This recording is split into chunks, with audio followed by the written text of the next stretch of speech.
சென்னை மதுரவாயல் தொகுதிக்குட்பட்ட ஆலப்பாக்கம் பகுதியில் உரிய ஆவணங்களின்றி ராஜா என்பவர் எடுத்துச் சென்ற 1,14,000 ரூபாயை தேர்தல் பறக்கும் படையினர் பறிமுதல் செய்துள்ளனர். பறிமுதல் செய்யப்பட்ட பணத்தை பூந்தமல்லியில் உள்ள அரசு கருவூலத்தில் அதிகாரிகள் ஒப்படைத்தனர். தூத்துக்குடி மாவட்டம் பொட்டல்காடு விளக்கு அருகே உள்ள உரிய ஆவணங்களின்றி காரில் எடுத்துச் செல்லப்பட்ட சுமார் 86,750 ரூபாயை தேர்தல் பறக்கும் படையினர் பறிமுதல் செய்து தாசில்தாரிடம் ஒப்படைத்தனர்.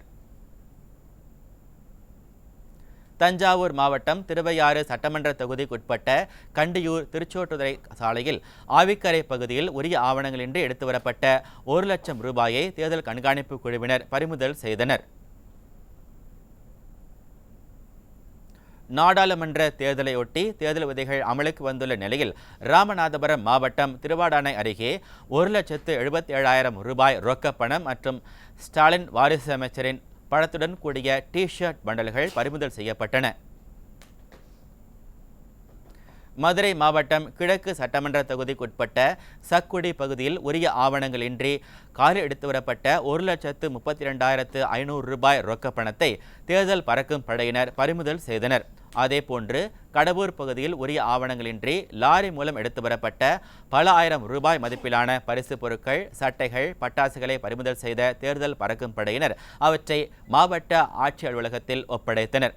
வாக்காளர்களுக்கு விநியோகம் செய்ய கொண்டு செல்லப்பட்டதா என அதிகாரிகள் தீவிர விசாரணை மேற்கொண்டு வருகின்றனர். வேலூர் மாவட்டம் குடியாத்தம் பள்ளிகொண்டா சுங்கச்சாவடியில் உரிய ஆவணங்கள் இன்றி எடுத்துச் சென்ற 5,89,500 ரூபாயை தேர்தல் பறக்கும் படையினர் பறிமுதல் செய்தனர். அணைக்கட்டு உதவி தேர்தல் அலுவலரிடம் பறிமுதல் செய்யப்பட்ட பணம் ஒப்படைக்கப்பட்டது.